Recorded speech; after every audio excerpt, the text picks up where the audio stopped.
हैं इसके, पूरे हिंदुस्तान के 30 करोड़ मुसलमानों की तरफ से कहना चाहते हैं कि आप हम पे इल्जाम लगाते हैं दहशतगर्दी को पनाह देने की। आप ये बात क्यों भूल जाते हैं कि मुंबई अटैक के बाद जो दहशतगर्द मारे गए थे, आप उन्हें हमारी कब्रिस्तानों में दफनाना चाहते थे।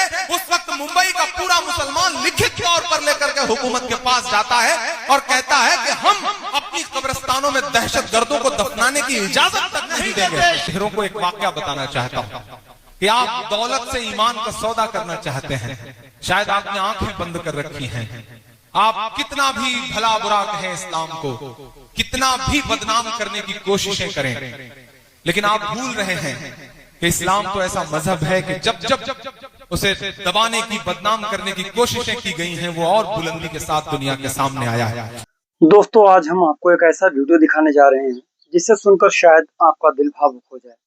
मशहूर शायर सांसद इमरान प्रताप गढ़ी साहब ने अपने शब्दों से उस दर्द और उस बेबसी और उन भावनाओं को बयां किया है जिसे करोड़ों लोग अपने दिल में महसूस करते हैं। यह सिर्फ एक भाषण या नज्म नहीं, बल्कि समाज के हालात पर गहरी सोच और इंसानियत का संदेश है। आप चाहे किसी भी विचारधारा से जुड़े हुए हों, इस वीडियो को अंत तक जरूर देखिएगा, क्योंकि हो सकता है इसमें कुछ शब्द आपको सोचने पर मजबूर कर दें। आइए इस वीडियो को भी देखते हैं। इमरान प्रताप गढ़ी साहब की बहुत इमोशनल स्पीच है, भाषण है। उम्मीद है आपको ये वीडियो पसंद आएगा। इमरान लाभ ऑफिशियल चैनल को सब्सक्राइब करिएगा। वीडियो को देखते हैं। ले लीजिए और घर वापस घर वापसी कर दीजिए, ईमान से मुकर जाइए और हमारे यहाँ आ जाइए। मैंने सोचा एक नज्म कही जाए, लेकिन उस नज्म की तमहीद में मैं ऐसे तमाम सरफिरे चेहरों को एक वाकया बताना चाहता हूँ कि आप दौलत से ईमान का सौदा करना चाहते हैं, शायद आपने आंखें बंद कर रखी हैं। आप कितना भी भला बुरा कहें इस्लाम को, कितना भी बदनाम करने की कोशिशें करें, लेकिन आप भूल रहे हैं कि इस्लाम तो ऐसा मजहब है कि जब जब उसे दबाने की, बदनाम करने की कोशिशें की गई हैं, वो और बुलंदी के साथ दुनिया के सामने आया है। 1400 सालों की तारीख इस बात की गवाह है। मैं बेगूसराय में खड़ा हूं, मैं लखमीनिया में खड़ा हूं, लेनिनग्राद कहा जाता है इस इलाके को। यहां खड़ा होकर मैं पूरी जिम्मेदारी से हिंदुस्तान का एक जिम्मेदार नागरिक होकर के इस मंच से दहशतगर्दी की कड़े लफ्जों में मजम्मत करता हूं, मुखालफत करता हूं, निंदा करता हूं, क्योंकि जहां दहशतगर्दी है वहां इस्लाम नहीं हो सकता, और जहां इस्लाम है वहां दहशतगर्दी नहीं हो सकती। ये जो चेहरे आपके सामने नजर, मुसलमानों जैसा लिबास पहने हुए ये जो चेहरे नजर आ रहे हैं, हमारा आपका चोला ओढ़े हुए, दरअसल वो मुसलमान नहीं हैं, वो कुछ लोगों के पाले हुए ऐसे चेहरे हैं जो सिर्फ इस्लाम को बदनाम कर रहे हैं। आप कहते हैं कि इस्लाम खून बहाने की इजाजत देता है।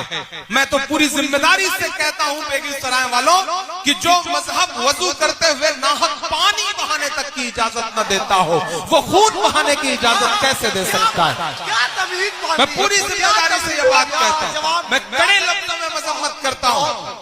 कभी इस्लाम कभी मासूमों का कत्ल करने की इजाजत नहीं दे सकता। अरे हम तो उनके मानने वाले हैं कि जिन पर रोज कूड़ा फेंकती थी एक बुढ़िया, एक दिन जब उस कूड़ा नहीं फेंक पाई तो आप हुजूर अकरम सल्लल्लाहु अलैहि वसल्लम उसका हाल चाल लेने के लिए उसके घर गए। हम तो उनके मानने वाले हैं। ये जो लोग हैं इनके खिलाफ खड़े होइए, दहशतगर्दी की मजम्मत करिए, क्योंकि दुनिया आपकी तरफ बहुत बुरी नजरों के साथ देख रही है। बोलना पड़ेगा। मैं ये कह रहा हूं दोस्तों कि जिस तरह बिस्मिल्लाह कह करके शराब पीने से हराम शराब हलाल नहीं हो जाती, उसी तरह अल्लाह अकबर कह करके किसी मासूम का कत्ल कर देने से वो कत्ल जायज नहीं हो जाता।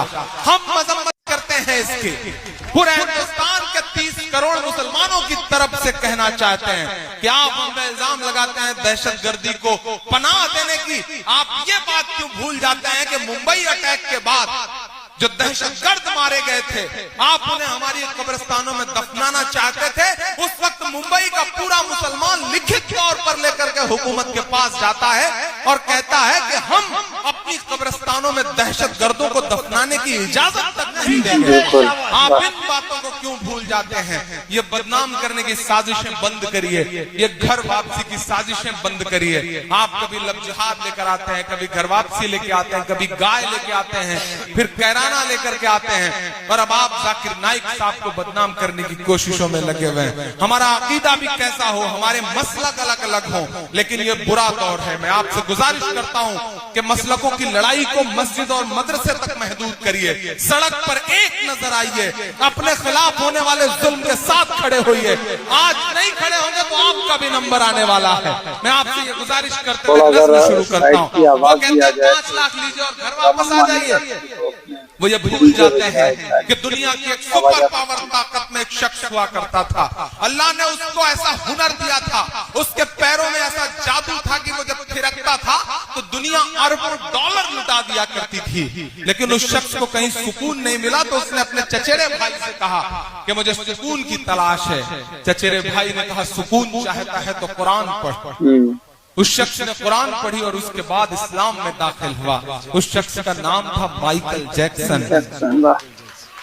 आप रेट लगा रहे हैं 5 लाख, यहाँ अरबों डॉलर ठुकरा करके लोग इस्लाम की पनाह में आ रहे हैं। आप रेट लगा रहे हैं 5 लाख। कुछ बात तो है मेरे इस्लाम में, ये कहा था, कुछ बात तो है मेरे इस्लाम में कि रामलीला मैदान से दुनिया कांपती थी, वो सुकून की तलाश में इस्लाम में आकर के मोहम्मद अली हो जाता है। कुछ बात तो है मेरे इस्लाम में साहब, कुछ बात तो है मेरे इस्लाम में कि यूसुफ योहाना मोहम्मद यूसुफ हो जाता है। कुछ बात तो है मेरे इस्लाम में कि सुनीता विलियम्स जब अंतरिक्ष जाती हैं तो उन्हें वहां से सिर्फ 2 जगह रोशनी दिखाई पड़ती है, और वो 2 जगह हैं मक्का और मदीना। कुछ बात तो है मेरे इस्लाम में। मैं एक नज़्म पढ़ता हूँ आपकी अदालत में साहब। ऐसे बहुत सारे चेहरे होंगे जिन्होंने शायद पहले नहीं सुना हो मुझे। मैं जिन चीजों के लिए या तो बहुत बदनाम हूँ या बहुत मशहूर हूँ, कोशिश करता हूँ कि वहां तक आपको पहुंचाऊं। पढ़ता हूँ साहब। कह रहा हूँ मैं ये नाप कर तोल कर, मैं हिम्मत करता हूँ मेरी आवाज से आवाज मिलाना। लबों पर हम सजा कर आयते कुरान निकले हैं, वतन पर मरने मिटने का लिए अरमान निकले हैं। जमाना अगर तुला है जान लेने पर तो क्या डरना, हथेली पर सजाकर हम भी अपनी जान निकले हैं। हथेली पर सजा था शहंशाह को गुरूर बहुत, यहां से वहां तक एक एक शख्स की शिरकत होनी चाहिए। मुझे लगे कि मैं गोरखपुर में खड़ा हूं, मैं हिम्मत करता हूं और आपसे दुआएं मांग रहा हूं। इसलिए चुप नहीं हुए थे, उनके बयान के बाद हमारा बयान जारी हुआ था। अरे वाह वाह वाह। तो आप इस कंप्लीट वीडियो को देखने के बाद क्या कुछ कहेंगे ये कमेंट्स करके जरूर बताएं। इमरान प्रताप बड़ी साहब के ऊपर बहुत से लोग उंगलियां उठाते हैं, गालियां देते हैं, गालियों भरे शब्दों को सोशल मीडिया पर शेयर करते हैं। कोई दलाल कहता है, कोई पार्टी का गुलाम कहता है, कोई कुछ भी कहता है। लेकिन जब इमरान प्रताप बड़ी साहब को अपने ठंडे दिल से सुनेंगे, धड़कनों से सुनेंगे, तो कहीं ना कहीं आपके दिल में जो इमरान साहब को लेकर के जो तस्वीर आपके दिल में बनी है, वो शायद इस वीडियो को देखने के बाद आपकी विचारधारा, आपकी सोच बदल सके। तो आप इस वीडियो को देखने के बाद क्या कहेंगे, ठंडे दिमाग से कमेंट्स करिएगा और एक प्यारा सा शेयर करिएगा। और मेरे इस इमरान लव ऑफिशियल चैनल को सब्सक्राइब करें ताकि हम इसी तरीके के वीडियोस आपके लिए वक्त वक्त पर लेकर हाजिर होते रहें। मिलते हैं किसी और वीडियो के साथ, दुआ में देखना। जय हिंद, अल्लाह हाफिज, अस्सलाम वालेकुम।